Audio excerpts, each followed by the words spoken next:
Greetings and welcome, everybody, to this week's episode of UC Weekly News. I'm your host, as always, David Danto, and I got my friend Joe A on with me. Joe, say hi to everybody. Hey, thank you so much for having me. It's always an honor to join you.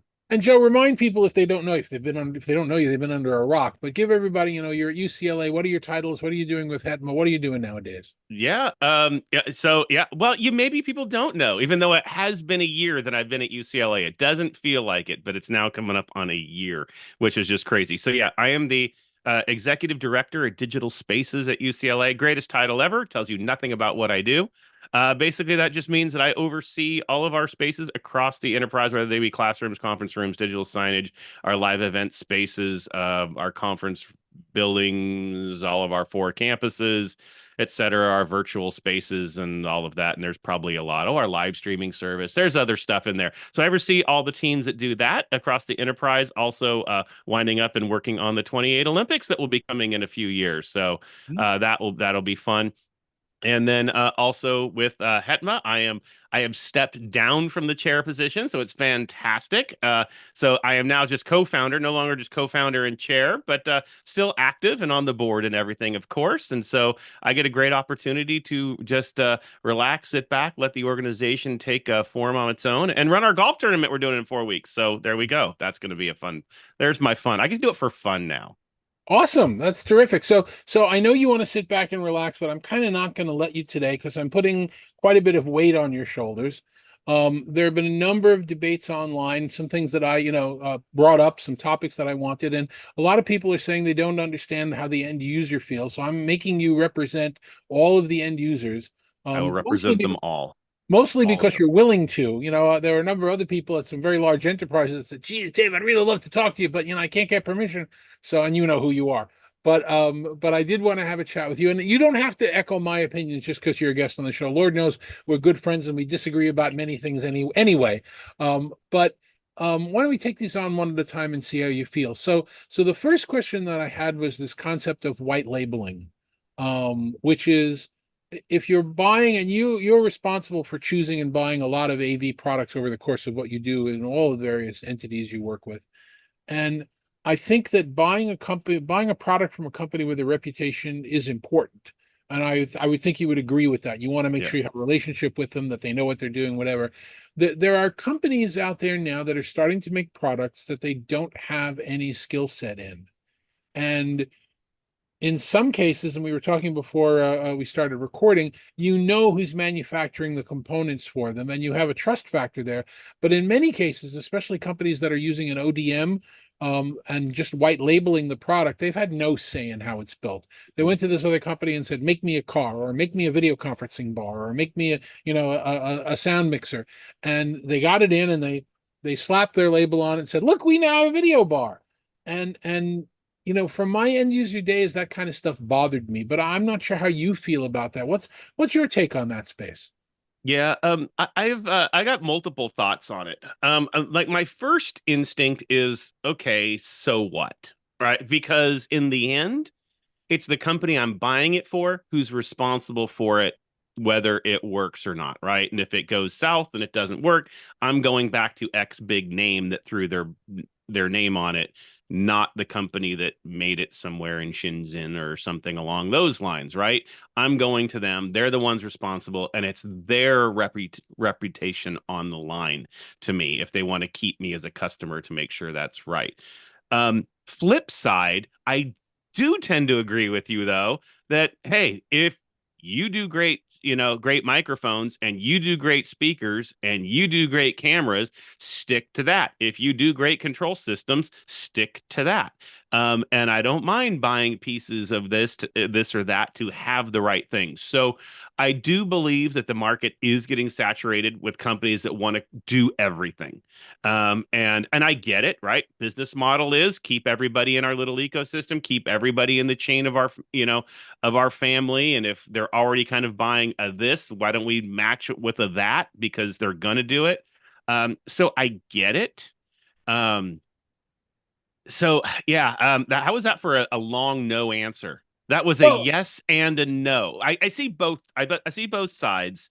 And in the end, though, I don't know where. I mean, I do know where people make things, but if you're going to go third party out something, or you're gonna OEM whatever, you're still the one responsible. And if I think your product is crap because you didn't do it yourself, you didn't do the standard of all the other products I buy from you because I came to trust you based on those product line, it only hurts you if you don't deliver something at the quality expected.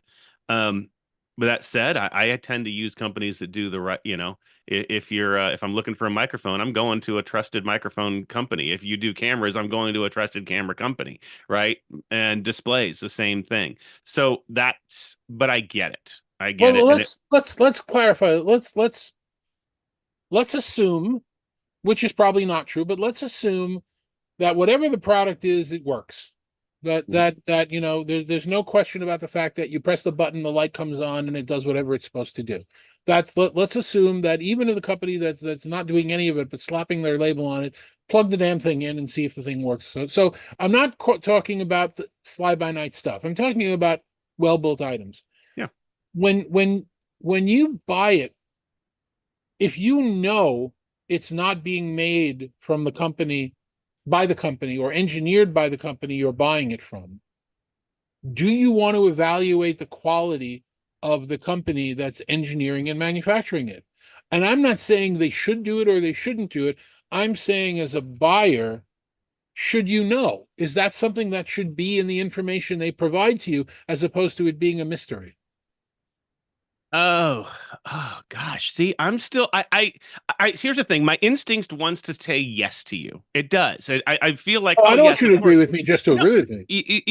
well, because you set it up right. You set it up to go, don't you want to know? And it's like, yes, of course I want to know. But then I sit there and go, but do I care? Here's what I do care about. I do care. Does that company that they're using, how do they manufacture their chips, right? Are they sustainable? Are they killing our environment in doing so, right? What are other practices that maybe by outsourcing that aren't being watched as much? Because if you're already going with the assumption it's going to work, then why do I care, right? I don't.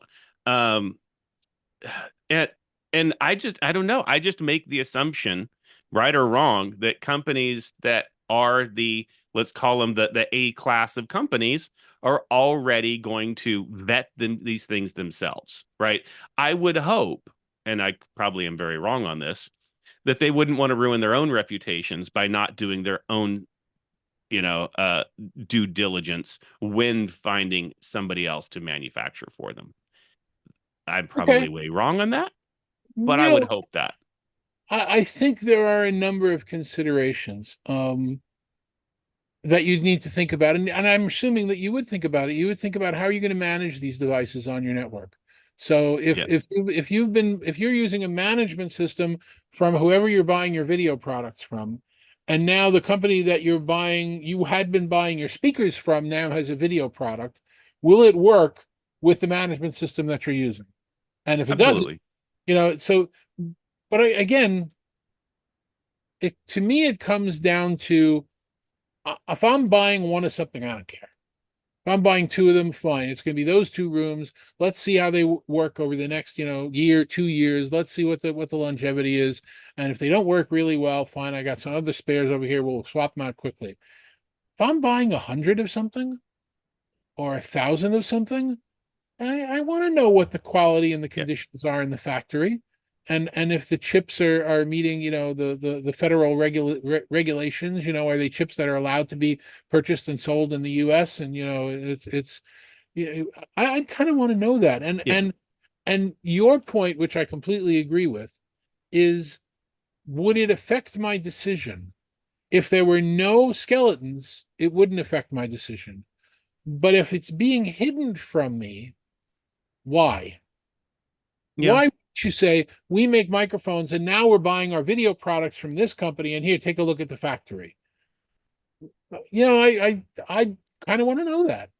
Yeah. Yeah. No, I do agree with you there. And I think when you do start looking at scale, I mean, this is also where I'm not gonna buy 100 of something unless it fills, my requirements, right? It would have to fall under my management platform. It would have to be able to be serviceable. It would have to pass our network vulnerability test, right? I mean, these are all things that would automatically, And it wouldn't matter if you were making it, you were outsourcing that or you were doing it yourself. Like those are all requirements, period, that would have to be vetted no matter what, right? So, and again, and I would even say not even just the onesies, twosies. I say in general, if you're going to go on my production network, you better pass everything because it's the onesies, twosies are the ones where your vulnerability is going to be found. You know, all they got to get in is my, they got one, all they have to have is one point of entry into my backbone and doesn't matter, right? So I think it's equal no matter what that I'm going to have to vet and make sure it falls under whatever our requirements and our standards are for sure, for sure. Yeah, no, I definitely agree, and I think it in the end as we started to talk about it more, and it's kind of been out there, and you know, it's one of those. I believe you're right in the sense of at least be transparent, right? At least be transparent. Do I actually care? Probably not, but at least be transparent.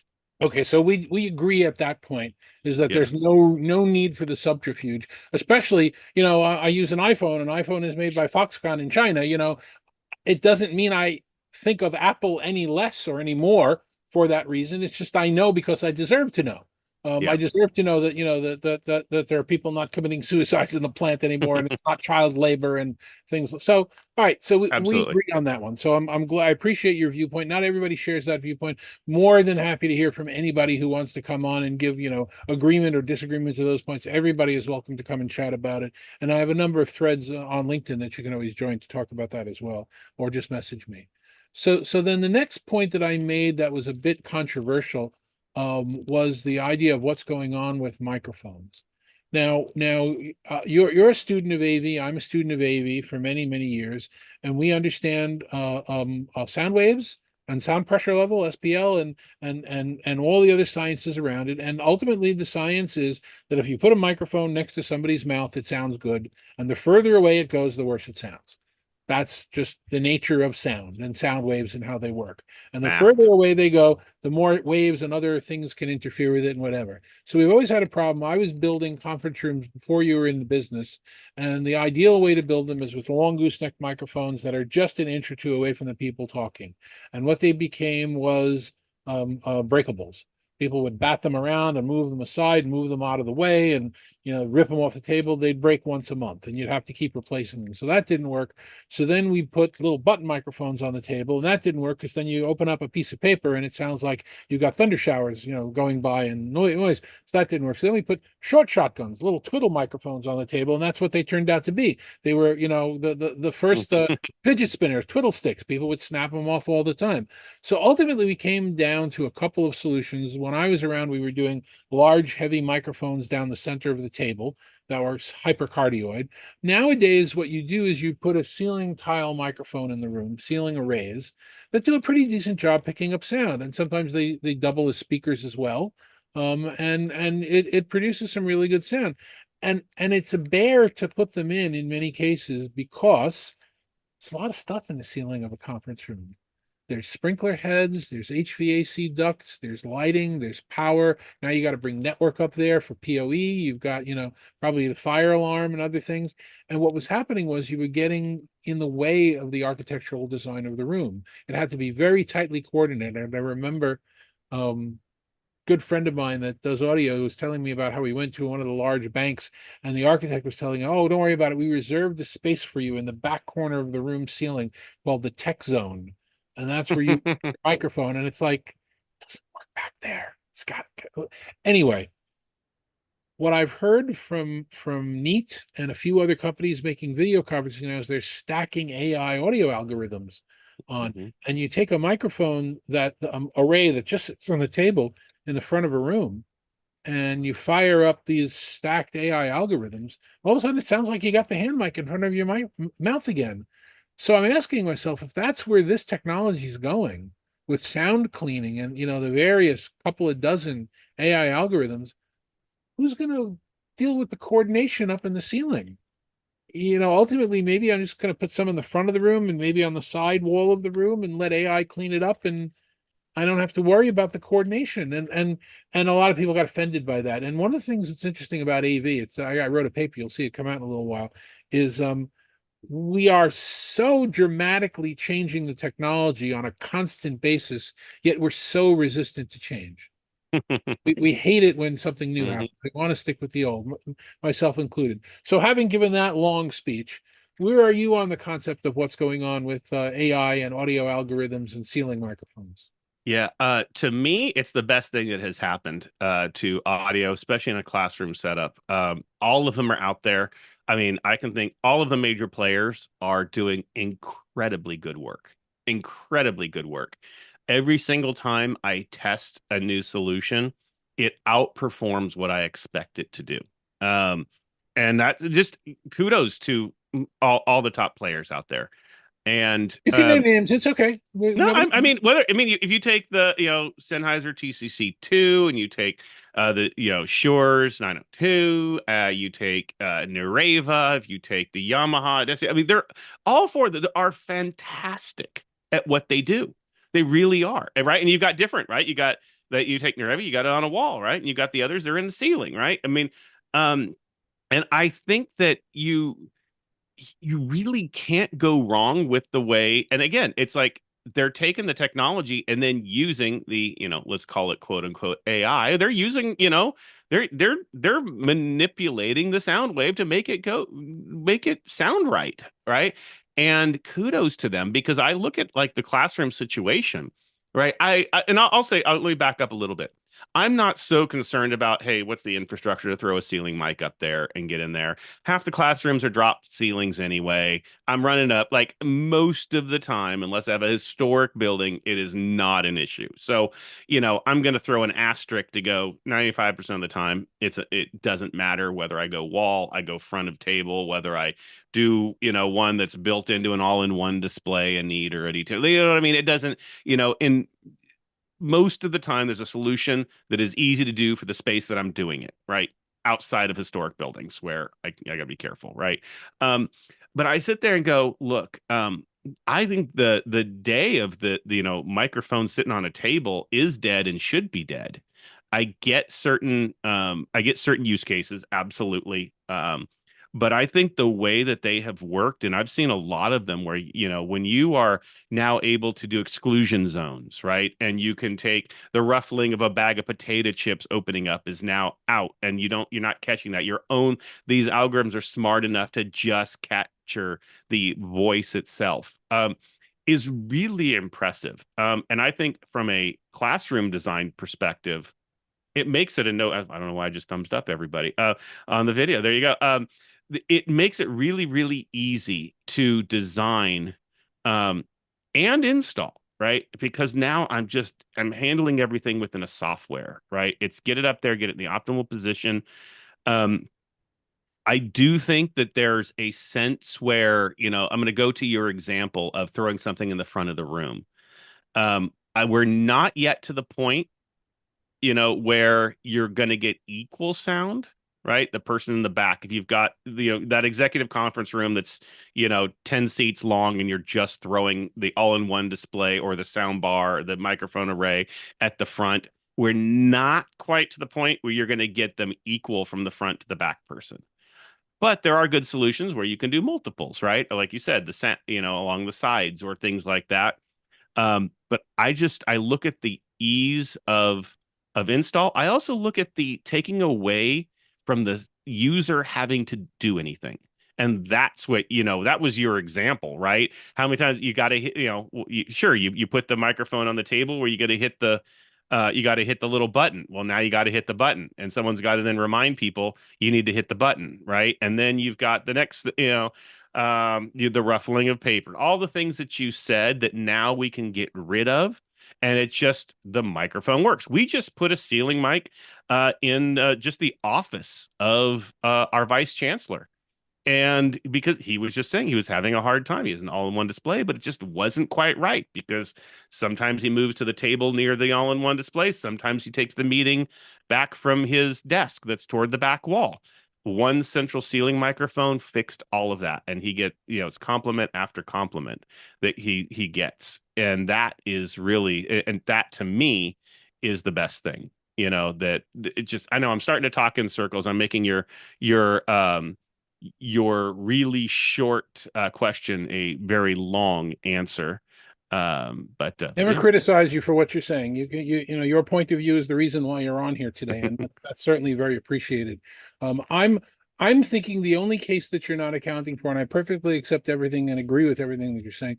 The only case you're not counting for is you're not counting for the medium, even to large enterprise that is not building new rooms, but is adding technology to the existing rooms. We've been talking in the collaboration space about how many millions of rooms aren't equipped for video, even post-pandemic. And you know, the numbers that have been bandied about, I don't believe. I think the numbers are too high. But even on the conservative side, there are a hell of a lot of meeting rooms in the world right now that don't have equipment, that aren't equipped for video, that need to be equipped for video.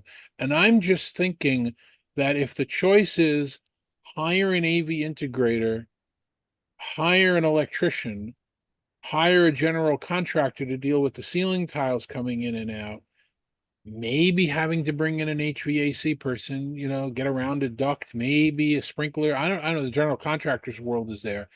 That if I could drop something on the front of a credenza, like maybe a, you know, a flat panel on a couple of legs, and one of the high quality video bars mounted below it or above it or whatever's closer to eye level, and I can get 95% of the same quality sound with the stacked AI than I would if I have to Hmm. bring in the contractors. That's a no-brainer. Yeah. That's No, why wouldn't I just buy it and drop it in the room? I will tell you that was what I was while I was at my former institution, and what we did and what we're doing at UCLA is, to me, any conference room or a seminar style room, you drop a D10 or a neat board right in the front of the room and call it a day. You're out. You're hanging it, you're plugging it in and plugging network into it. And, in fact, you don't even need network. Just get Wi-Fi if you got strong enough Wi-Fi, and you're done, right? I totally agree with that. Up to a certain size, it makes sense. Um, and that, kind of what the magic number is. I mean, I think if you're talking 12, 14, anything lower than that it becomes a no-brainer. Well, You throw it in there, let's and think they're good. They're really good too. let's think about what we're saying now. And you know, there are some larger AV manufacturing component companies that now have a button that you press on their mixers that all of a sudden make the room sound right. You know, they do all that designing that used to bring in an acoustical engineer to do.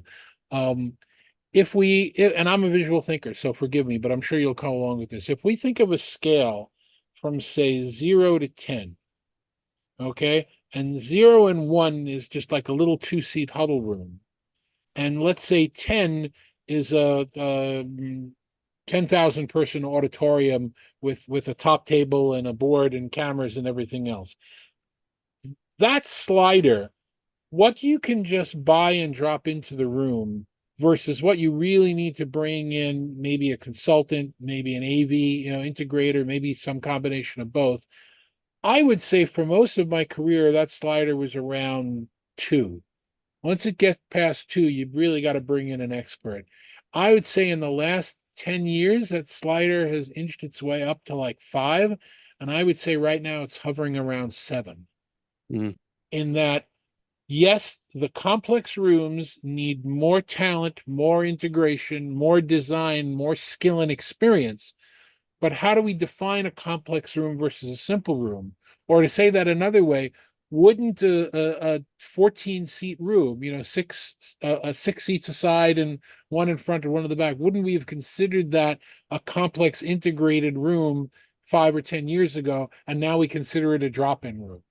yeah. So that's It where and we it is place the it spiders, the 100 question. 100% agree. It is good. And I think it's only getting more. Watch me do some magic and go full circle to the opening of our conversation, where you were saying about companies making products that they don't necessarily normally isn't their purview. Well, now we are getting these integrations. If you are using AI, if you are using integrated thing, why not create those all-in-one, those easy drop-ins, the speakers with the microphone that can now, I mean, these rooms are getting more simple and more simple and more simple because it's the processing that's doing the magic, right? And you've just basically every single space that exists now is just a node on a network. That's it, right? The mic's a node, the speaker's a node, the display's a node. That's it. And we are getting down to it being that simple.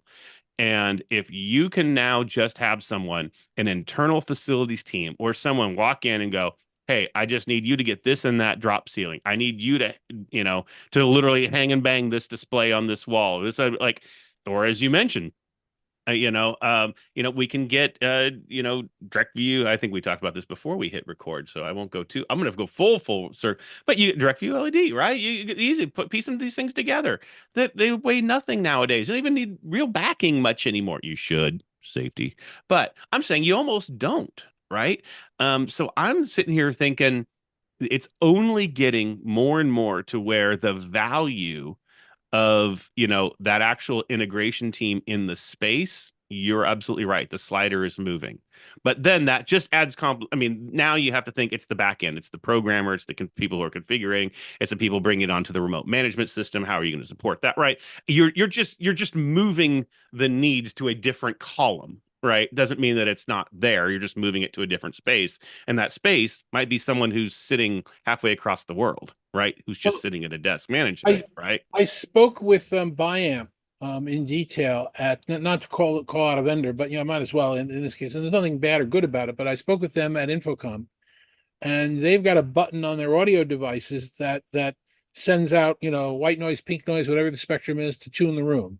The comment that I made to the gentleman from Biamp was, I'm sure most of the high-end audio designers and engineers and consultants hate that button, because that button is taking away work from them. They used to come in and do a room, and now they don't do it. Now you just hit a button and you're done. And his answer to me was, no, they love it, because what it does is it frees them up to work on the projects where they're really needed. And I Mm-hmm. thought that that was an interesting, perhaps naive, but an interesting perspective. I've always believed, going back to the days of sound structure, that there were five people who really understood how to program sound structure, and 100 companies selling it. So you do the math about how many qualified people there were really out there doing it. Good audio people are hard to find, but that's the world we live in right now. When I was working with the one of the new video bar devices that I was testing, in the middle of the night, it woke me up because it's timed at 2 or 3 a.m. in the morning to send out blasts of noise to make sure that the room is still equalized correctly. So, we are in that world now where these things are going to start taking care of themselves. Absolutely. Absolutely. And it's a good thing too, by the way. Like, I know we're an industry of don't mess with what I'm comfortable with, but it is a good thing. It is a good thing. We just have to be smart to know where the business is moving to, what it's moving from. And that's actually a really good point. That's one of the reasons why I'm at CES every year, where I'm still going to be yelling at you that you should be going to CES every year, because you see the emerging technologies that are not in our space at all yet. Mhm. And you start to figure out, wow, well, if we can do stacked algorithms for audio to make it sound good, no matter where the microphone is, that opens up a lot of possibilities as to where to put microphones. And if we can, take some of these other technologies that are coming out, it's an interesting world that we live in now, and getting used to change is what we should be at the forefront of. So I Absolutely. appreciate the comment. So any last words before we wrap this one up this week? Um, Thank you for having me on. That is the last word. This was fun. I always enjoy chatting with you, because you challenge me in things, and we really get down to the nitty gritty of things to think about. So I think that there's some important, and you really brought out that we're in a transformational time in our industry. We really are, and not to just throw away around the buzzwords of AI or all those things, but the fact is, our products are becoming better, they're becoming smarter, the way we're using them, the expectations of our customers, right? Those things are things we have to think about, and are impacting our industry, and we have to stay up on that. We have to stay aware of it. And you just can't. I mean, those who want to be successful now, I'll speak to all the integrators and manufacturer partners out there now. If you want to be relevant in the next few years, we have to be able to pay attention to this, because the Pay technology attention and only going. be transparent. But we're smart people. We're not going to stop buying from you because you say, hey, we didn't have the skills to make this, so we went to these guys. That's okay. Just tell us who they are. Hmm. So yeah, I think we're both in line in sync in most of that stuff, and it's a brave new world. It's going to be exciting going out there. Hopefully, we won't have the danger of the new world. We'll have just the excitement of all the changes that we're managing and monitoring. Tell people how they can get in touch with you if they want to speak with you. You can find me at Josiah Way on all of the socials. Also happens to be the start of both of my UCLA and my HETMA emails. So there you go. You can find me at Josiah Way everywhere. And of course, visit HETMA_org on all the socials. Terrific. Thank you very much. And thank you very much for watching us as you do every week. For everyone that is involved in this conversation and is growing and is dealing with all of these AV changes and transitions, stay with it. You know, it's worth the change. It's worth adapting. It's worth learning things that are new. We appreciate you watching. We'll see you next week.